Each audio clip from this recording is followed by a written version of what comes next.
guys, it's Chelsea from The Financial Diet. And this week's video is brought to you by our incredibly powerful and mysterious membership program. So as some of you might know, we have for a while had a membership program here at TFD, our society at TFD, which we have decided to totally overhaul in order to make it both more financially accessible to different price points and also give you more bang for your buck. So if you join our famous society at TFD, there are 2 different tiers, and here's what you get for each of them.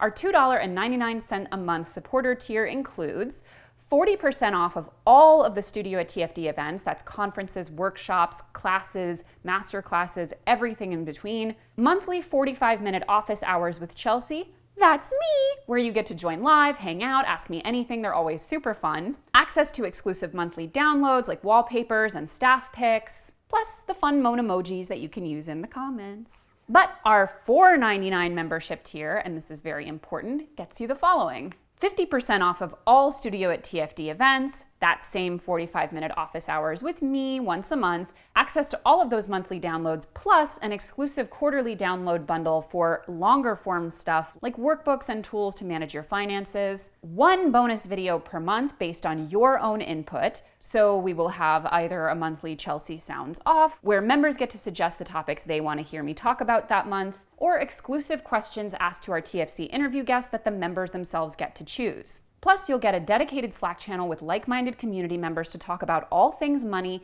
and personal finance. And of course, don't forget those moan emojis. Anyway, guys, that's my spiel. Please join the society. Maybe even tell a friend too. It would mean so much. And I'm in the office this week because, as sometimes happens, I'm a busy bitch with a lot to film. And so I'm coming off filming some TFCs, which will be up, imminently. In my interview with Mina, we talked a lot about how the ubiquity of fast fashion has really shaped our relationship to how we dress, how many clothes we feel that we should own at any given time, and our expectations about what clothes should cost. Of course, social media is a huge driver for this ubiquitous rise in fast fashion, but so is a generally increasing demand for more clothes. We own more clothes per person now than any other time in history at radically lower prices, which do ultimately have a cost. There are a lot of huge offenders in this space. There are obviously the old brick and mortar ones like Forever 21 or H&M. There are also things like Fashion Nova and Boohoo. But in many ways, eclipsing all of them and kind of creating its own new frontier of is the online retailer Shein. Now, for most of us, if you are a pretty conscientious consumer, which I hope you are if you're watching TFD, this isn't news. And it's also not news the extent to which many of these companies attempt to greenwash all of the environmental and human rights impacts of their production and labor practices by engaging in superficial recycling programs or buying carbon offsets or doing philanthropy that mostly just amounts to good PR. Because even in their most aggressive form, experts on the matter have essentially agreed that programs like recycling, even if well-intentioned, are nowhere near enough to offset the incredible environmental damage done by such a ridiculously breakneck manufacturing rhythm. But as I mentioned, even if the bad practices and the subsequent greenwashing are pretty ubiquitous, and even some of the more high-end seeming retailers are engaging in all kind of shenanigans, the truth is that Shein in many ways both completely dwarfs and is redefining even the most egregious offenders. But before getting into the specifics of Shein, a Chinese-owned brand which exploded onto the scene in 2008, it's important to set the stage in terms of what fast fashion had already done to the world by the time Shein reached North American consumers back in 2014. Because ultimately, the problem with fast fashion boils down to this. Americans are throwing away far more clothing than they used to, and as of 2021, Americans throw away approximately 14 million tons of clothing per year, which is double from 20 years ago. In 2018, 7 million tons of textile waste ended up in landfills, according to the APA, and those textiles can take up to 200 years to decompose in landfills. And fast fashion clothes are made to last about as long as trends are, which is to say, not very long. In the World Resources Institute's piece, for example, which was written more than 5 years ago, it noted an uptick in trend cycles. Traditionally, in the 20th and early 21st century, collections were released seasonally, with collections for spring-summer and fall-winter being set fairly early. More recently, though, when it comes to releases throughout the year, there can be anywhere from 50 to 100 new collections released by a single brand in a single year. WRI determined that as of 2014, people were purchasing clothing at a rate of 60% higher than they were in 2000, but keeping their garments for half as long. And again, check out our interview with Mina Lay, which we'll link in the description, for a deeper dive on all of that. And something that is a consideration in this conversation when it comes to fast fashion and who uses it, and kind of more importantly, who gets shamed for using it, we do want to acknowledge that for many people, super low-cost clothing may be some of the only accessible options to them. Yes, of course, there are things like thrift and secondhand, but when it comes to having a range of sizes or the right clothes for a professional environment, or even having access to quality thrift stores, that may not be realistic for everyone for every item of clothing they need to purchase. But even if you are going to go the route of fast fashion, it's important to make the distinction that even amongst fast fashion, Shein blows it out of the water in terms of badness. For example, even all of those pretty damning facts about how frequently clothes are produced and how quickly they're being discarded are from the mid-2010s, which is just on the cusp of Shein entering our market in the US and well before it completely took over the space. As of today, Shein controls an estimated 28% of the American fast fashion market, and that is in a relatively short amount of time. Shein has even once been referred to as, quote, a brand that makes fast fashion look slow. So I've stressed that Shein is different and worse, but how? So even from its inception in 2008, Shein has always operated pretty differently from other fashion retailers. It was founded by Chris Xu as ZZKKO. Xu's main experience prior to Shein was not in apparel merchandising or design, but rather in marketing and SEO. Originally, ZZKKO did not create original clothing designs, but rather sourced clothing from a large wholesale clothing market in China, specifically from Guangzhou, a region widely known for its concentration of garment factories and wholesale operations. This selling model is known as drop shipping, which is basically the process of connecting consumers to ready-made clothing at low prices, often with different labels stitched in. Over the course of the next 7 years, it acquired several of its own manufacturing supply chain businesses, such as e-commerce retailer Romwe. It then changed its name to Shein and expanded internationally. Now, Shein is not a publicly traded company, so notes about its growth and valuation are already just estimates and secondhand reporting. And they're also a notoriously secretive company, meaning that most information about Shein's finances and marketing techniques are gained through analysis or insider info with limited information or comparisons. But as of April of this year, the company is reportedly valued at $100 billion, with its most recent round of private funding gaining it somewhere between $1 and $2 billion. And for a company that's been in the US market for less than 10 years, that's a staggering trajectory. For context, Gap Brands, which owns Gap, Old Navy, Banana Republic, and many more, is estimated to be valued at just over $4 billion. And although its high was $20 billion in its heyday, that is still just 1/5 the value of this relative newcomer. Now, obviously, Shein, like other online-only retailers, had a huge advantage during the worst of the COVID pandemic when many brick-and-mortar stores were forced to close temporarily, and people in general were just shopping less in person. But its specific business model also allows it to operate at a speed which basically dwarfs any other competition, including other online-only fast fashion retailers. Shein is estimated to list an additional 6,000 products on its site per day. Comparatively, on the news section of fast fashion competitor Zara, there are an estimated 600 new items, and its news section is not updated daily. Now, how Shein comes up with those designs is the subject of many accusations. Their practices have been referred to as surveillance capitalism, where their data collection networks are basically on par with many leading world governments' spy agencies. Now, of course, this has not been proven, and to be fair, the art of collecting data and understanding what your customers are doing both on and off of your website is not unique. But if you marry that with Shein's production techniques, you get a pretty interesting, and by interesting I mean bad, formula. Fast fashion basically relies on reconciling the supply the retailer provides with the current trends in consumer demands and not eating away at the bottom line by overproducing too much of a single garment.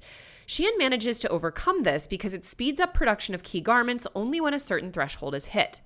In typical fast fashion, it's estimated to take about 1 month for an item to go from its initial design stages to a store. But analysts put that time frame at closer to 1 week for Shein. Analyst Matthew Brennan, who has researched the company extensively, even coined the term real-time retail to differentiate it from the fast fashion we know. He explained how Shein is able to use their data analytics to essentially assess almost immediately how well a specific garment is likely to perform and how much to produce. Zara initially pioneered the practice of producing much smaller quantities so as to not be left with a bunch of unsold garments that then have to go on sale. But Shein has used real-time data analytics to essentially perfect that art. And lastly, they've also been able to take such market dominance in such a short span of time through a world-class combination of social media marketing, SEO, influencer marketing, and search and social ads. And although they have worked with big legitimate megastars like Katy Perry, their strategy mostly relies on targeting smaller influencers. We're talking about influencers who have followings anywhere in the 4 to 5 figure ranges, everything from ASM artists to an aspiring poet.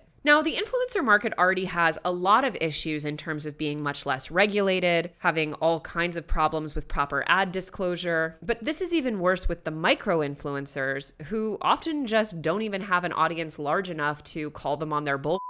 And on the flip side, even if the ad is being properly disclosed, which it often isn't, many of these micro-influencers have basically no experience with brand deals. They don't know what to charge, and in many cases aren't being paid at all, are just being sent free products. And although it is not unique in the world of digital marketing to leverage micro-influencers to cheaply seed out your brand to as many people as possible with some pretty questionable disclosure, marketing analysts have determined that the extent to which Shein does this, the sheer number of people who are out here doing unboxing and haul videos, is pretty unprecedented in basically the entire world of retail. And while we often think of things like unboxing and haul videos as being organic trends that are just popular on platforms like YouTube and TikTok and Instagram, it's important to remember that in many cases, these are very targeted ad campaigns. They're essentially astroturfing the popularity of this very specific way of buying and interacting with the clothing market. And because a lot of these influencers who are receiving product for free, which is essentially an advertisement,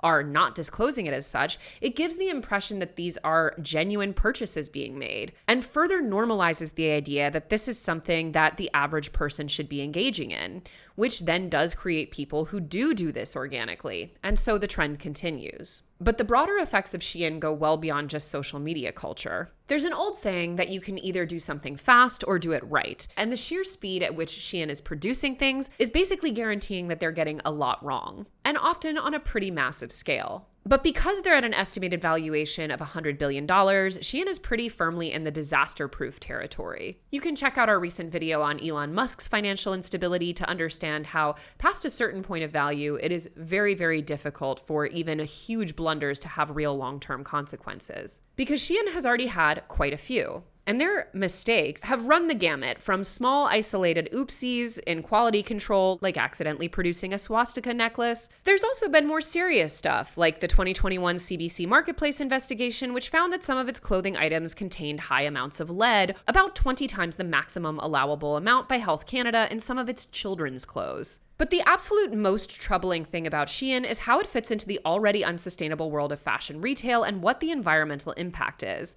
According to the United Nations Alliance for Sustainable Fashion, the clothing industry is responsible for anywhere from 2 to 8% of global emissions. Last year, Toronto Metropolitan University's School of Fashion published a study of young people that found that they were highly concerned about the environment and climate change. But the concern that they expressed did not correlate with their purchasing patterns, study author Shelley Haynes wrote. Despite having an abundance of sustainable fashion options and an awareness of fast fashion's harm, consumers have yet to adopt sustainable fashion on a large enough scale to overcome the current dominance of fast fashion consumption. Factors standing in the way of mass adoption included style, convenience, lack of knowledge in how to repair clothing, and above all else, price. Researcher and author Maxine Bendat has said about Shein's business model, quote, "You cannot have a business model like that and operate in any way with respect to the planet or its people. It's a highly energy-intensive process to create textiles, and because Shein produces thousands upon thousands of pieces per day in China, which operates off a coal-based energy grid, Shein is putting out a lot of emissions, only for a lot of its clothing to likely end up in a landfill." Now, all of this can feel pretty insurmountable, and as I mentioned, the degree to which this has become normalized, if not outright demanded, by our incredibly fast-moving social media culture and the weird normalization that now regular normal people can't post the same outfit twice on the grid, it is important that we do things to unplug ourselves from the fast fashion matrix.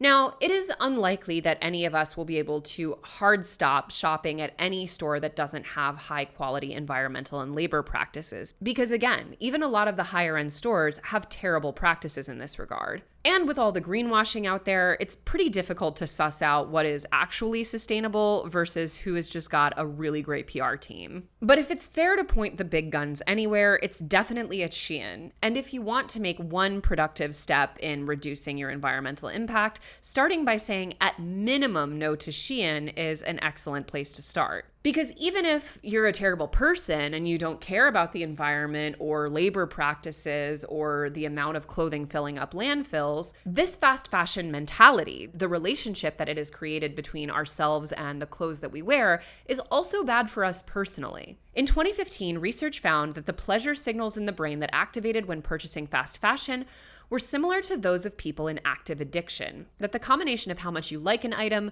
versus how little you pay for it can give a feeling of gratification that is much more intense and low effort than, say, what you can get from a 1-hour workout. Ironically, in the long run, keeping up with these trends can also make you feel terrible despite the short-term pleasure. According to that Toronto Metro University paper, advertising experts have exploited the process of cultivating cultural meaning, and the industry is preoccupied with the creation of artificial freshness and subsequent obsolescence to induce desire amongst consumers. Consumers then feel a constant urge to replace existing garments, which can negatively affect their self-esteem. Understanding fast fashion through the prism of addiction-like response and cultivated dependence can feel like a pretty extreme comparison, but it's not really extreme to say that the production and marketing methods of companies like Shein and the ubiquity of social media and how we're making our consumer decisions is effectively and intentionally getting us addicted to the quick hits of buying a lot of clothes for not a lot of money. But again, it's also not realistic for most people to just overnight move to a model of only buying super sustainable clothing and having a minimalist capsule wardrobe. It's a lot more likely to be sustainable and actually stick, to look at the change toward how you buy clothes as more of a mentality shift, and to be about making each purchase as intentionally as possible. That means unsubscribing from influencers who are constantly pushing this stuff, or just people who are constantly wearing fast fashion. It means doing frequent and thorough audits of your existing wardrobe to possibly get use out of pieces you've been forgetting or remix the way you're putting clothes together. It means finding a few quality pieces that you can keep for a long time, or perhaps even buy the same one of in a few colors because it fits and looks so perfect, rather than chasing whatever trends might be all over social media but look terrible on your specific body. That's how we all ended up in the great sleeve crisis of 2017, by the way. It means thinking about your relationship to these things from a more psychological perspective, and also understanding that if something is extremely cheap for you, it's probably because it had a really high cost somewhere else, like the environment or exploited laborers in a factory in China. This is not to shame anyone for purchases we've already made, or inevitably, again, sometimes engaging with unoptimal production practices. It's about reminding ourselves that the way we currently interact with fashion is not normal. It is very new and was very intentionally created by a very few companies. So say no to Shein and say yes to thrifting, honey. As always, guys, thank you for watching, and don't forget to hit the subscribe and join buttons and to come back every Monday, Tuesday, and Thursday for new and awesome videos. Goodbye!